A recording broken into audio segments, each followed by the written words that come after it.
Hello YouTube, what's up? My name is Chicken Fried Rice, and today, well, I'm playing some Ruse. Now, check this out. We are playing a game today with, Quebec. This guy is called Quebec. I can't really pronounce that in English. I can in French, sort of, but it takes me a second to figure it out. And we're playing against, Full Chill Kamikaze, MB, and this guy, whatever. So I'm playing with Quebec and his friend. Played a few times with Quebec, and he's a pretty good player. Now, when it comes to ground, he is not the best. He's very good, and overall, he's an amazing player. When it comes to air, you guys will see this. I will show you guys. He is an amazing air player, but when it comes to ground, that's why he's wanted me to play air on his team. Is he's not the best, and he wants to work on it. So he's improving a lot on that side of things. So this game, I'm playing British air, and as you can tell, I'm going up against Japanese air. Right off the bat, Japanese guy has air superiority because he only went one depot and got like 5 zeros immediately. In the meantime, I had to tech Spitfires and get them one at a time. So he starts by overwhelming me at the start, but I used my decoys to try and bait out his aircraft, which seemed to work for a good part. Then I start suffering a bit of casualties because I don't have enough air superiority, so they can just pick me down one at a time. So I do a little bit of a build-up, get a bit more of an air strength before I send out more planes. So I send out 3 Spitfires, and that's plenty to defend yourself against what he has. Now, he could have just came with all his planes right there at that moment and completely destroyed me. Why he didn't do that still is elusive to me, but I think he had bigger things to worry about. Example, that infantry right there that was entering the city. So he comes in close, and this is when already the tide of the battle starts to change. First of all, these guys know what they're doing in ground. They just started by spamming recon and infantry a little everywhere in a smart way. They spread it out. In the meantime, this guy is teching Tigers, and I am still making some Spitfires. 2 are sitting at my base. I don't know why, probably repairing. And they will be up and flying very shortly, as you see. Yeah, they're taking off. On the other side, She Angel playing Japan. Seems to be his favorite country, always plays it. Japan, not really the hardest country to be playing. It has a lot of advantages. It's a very flexible country. You can adapt to many situations with it, so that's pretty cool.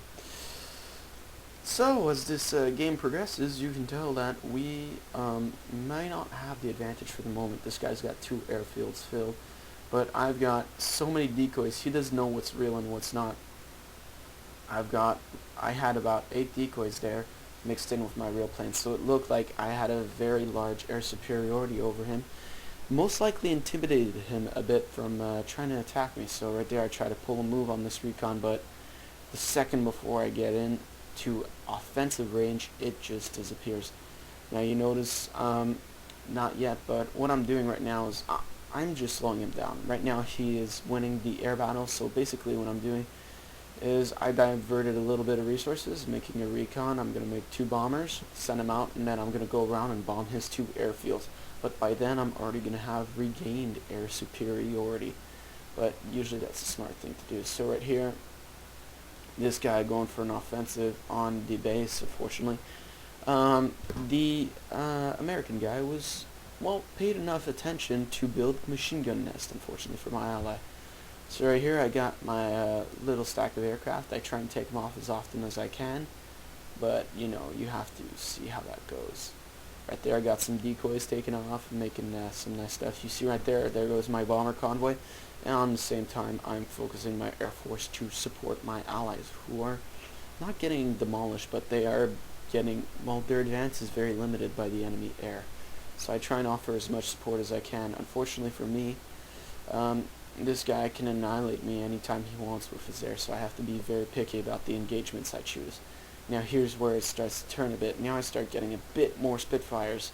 And since my income is greater at the moment, it seems like I might turn out with the advantage. And he starts wasting planes by doing really dumb offensives. So you see, he had 2 full airfields. Now he only has like 1.5. So he's really losing planes to stupid moves.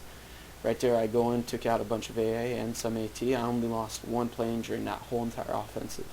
So that was a great thing. And he lost 2 while I was attacking him, which was apparently impressive.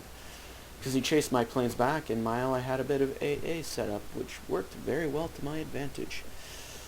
So as the game progresses, you see now that he is losing his air superiority fairly quickly, and that we have our German and Japanese player who are moving in with deadly accuracy on these guys. Now, right there, the Japanese guy goes for a strike on the enemy tanks. He started getting fighter bombers. Unfortunately for him, he won't be able to strike those fighter bombers if my Spitfires are there defending. I try and go on an attack run on some AT that was blocking my ally. Unfortunately, I don't have enough recon to see all of it. That's one of the great things about fighters, is they take out unarmored AT, so pay attention to that, guys. If you see AT that's causing your ally some trouble and it's not surrounded by AA, go ahead. Even if it is surrounded by AA, feel free to go and attack the AA before the AT. So right here, I'm setting myself up. Now you notice he has almost no airplanes left. He has like 3 zeros.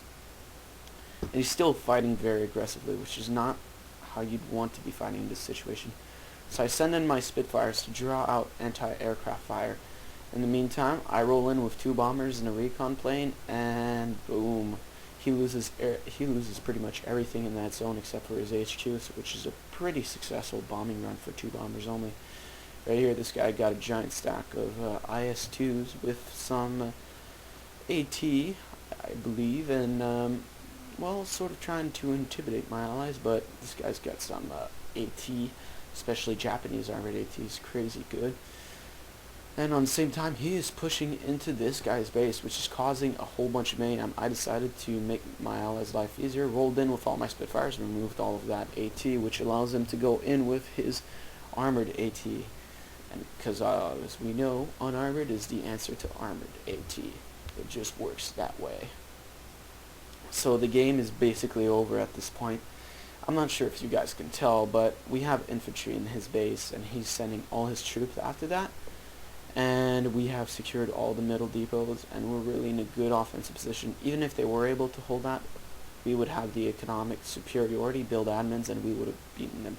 So as usual, guys, thanks for watching. Leave your comments below. Please subscribe, and I will see you guys next time.